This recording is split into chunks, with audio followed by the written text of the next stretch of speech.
Hi, this is the first of a series of tactics videos for Zone Wars, looking at each of the factions, their strengths, their weaknesses, and perhaps some army builds that you might want to try in your games. First up, the Genlab Tribes. The Genlab Tribes are an aggressive faction, with more fighters and a greater number of melee dice than any other group in the game.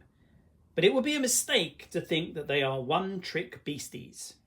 The key to using Dux effectively lies in the way that you position him. He needs a good view of the battlefield to snipe with his crossbow and use his mutation Warning Call. It's worth clarifying how this ability works. For each MP spent, Dux can reduce by 1 the amount of damage suffered by an ally. In order to use the ability, he needs to have line of sight to the source of the attack. Not necessarily to the target, but to the attacker.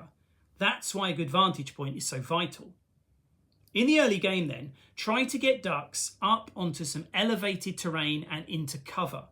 Without the cover, once your opponent sees him reduce the damage, perhaps just by a point or two, so that a target that would otherwise be broken remains standing, he will become a target. Once you've got Dux into a good position, you might consider putting him on Overwatch. His range is limited to 10 inches, but it still allows you to create a good sized bubble that he can threaten, giving you some control over the battlefield. Because Dux is a strong all-rounder with a respectable 4 health, don't be afraid to advance him up the board away, as Moose, Bormin and Reuben are quite likely to move past him as they charge into melee. If Dux is lucky enough to get natural armour as his second mutation, you could be even bolder with his placement. Dux, perched proudly near the centre of the table, can help to swing a game in your favour. Farrow is, above all things, a great shot, the joint best in the faction. He starts with a scrap rifle that means that, line of sight permitting, he can threaten the whole board. One way to use him is similar to Dux. Take a few turns to get Farrow into some elevated cover where he can threaten the battlefield, and then take pot shots at any enemy units foolish enough to show themselves. The other option is to move Farrow forward, perhaps along a flank rather than directly along the middle of the battlefield where he's likely to be killed, trusting to his stealth ability to protect him from Overwatch fire. This can be a particularly good option if his random mutation makes him more mobile. Climber or Sprinter, for example, will help him to get out of trouble if he's threatened. Killer Instincts or Venomous Bite can help him to deliver a surprising amount of damage against an unsuspecting enemy. Bormin, Moose and Reuben are all fighters, and there is an overlap in how you want to use them. That is to say, getting close and personal. However, there are some important differences. It would be a mistake to send Bormin, or any of your characters in fact, forward alone.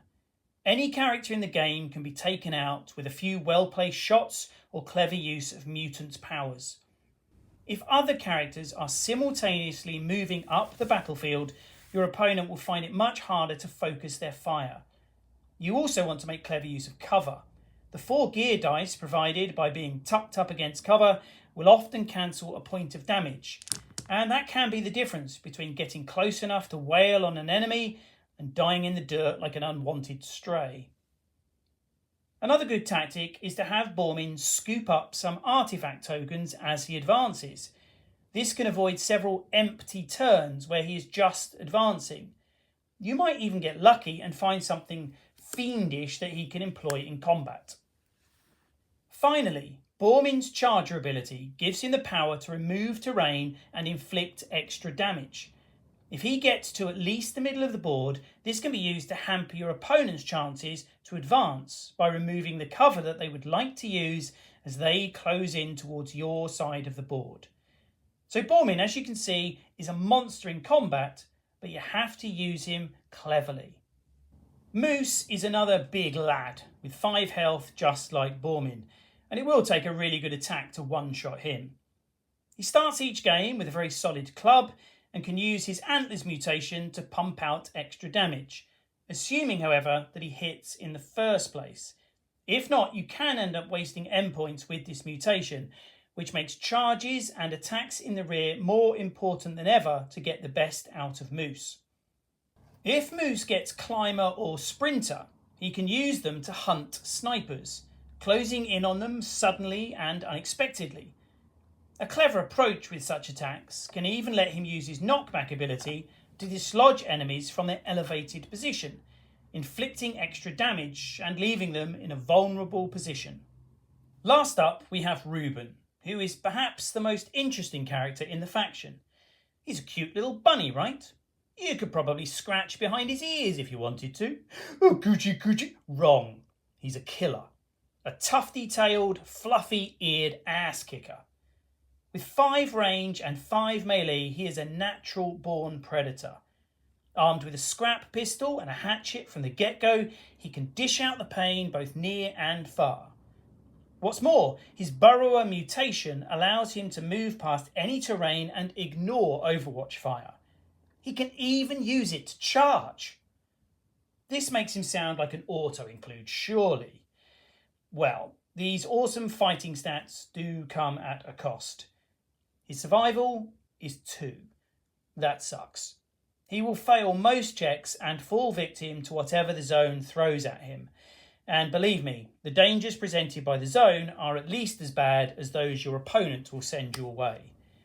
Also, Reuben has just 3 health, the lowest in the faction. He might stay on his feet after an attack, but if it has even medium sauce on it, then Reuben will go down. So, he's a glass cannon, a buck-toothed badass, but one you cannot use carelessly. If Bormin and Moose are your post-apocalyptic chainsaws, then Reuben is your laser scalpel. As a starting build, I'd be tempted to run Farrow, Bormin and Moose. Farrow will provide some fire support to your 2 heavy hitters who can take a beating before dishing one out. The Genlab Tribe are great fun, welcoming to newcomers and with enough finesse to interest experienced gamers at the same time. I've really enjoyed playing them, and I suggest that you give them a go too. I hope you found that useful and that I'll see you guys again soon. Until then, keep rolling.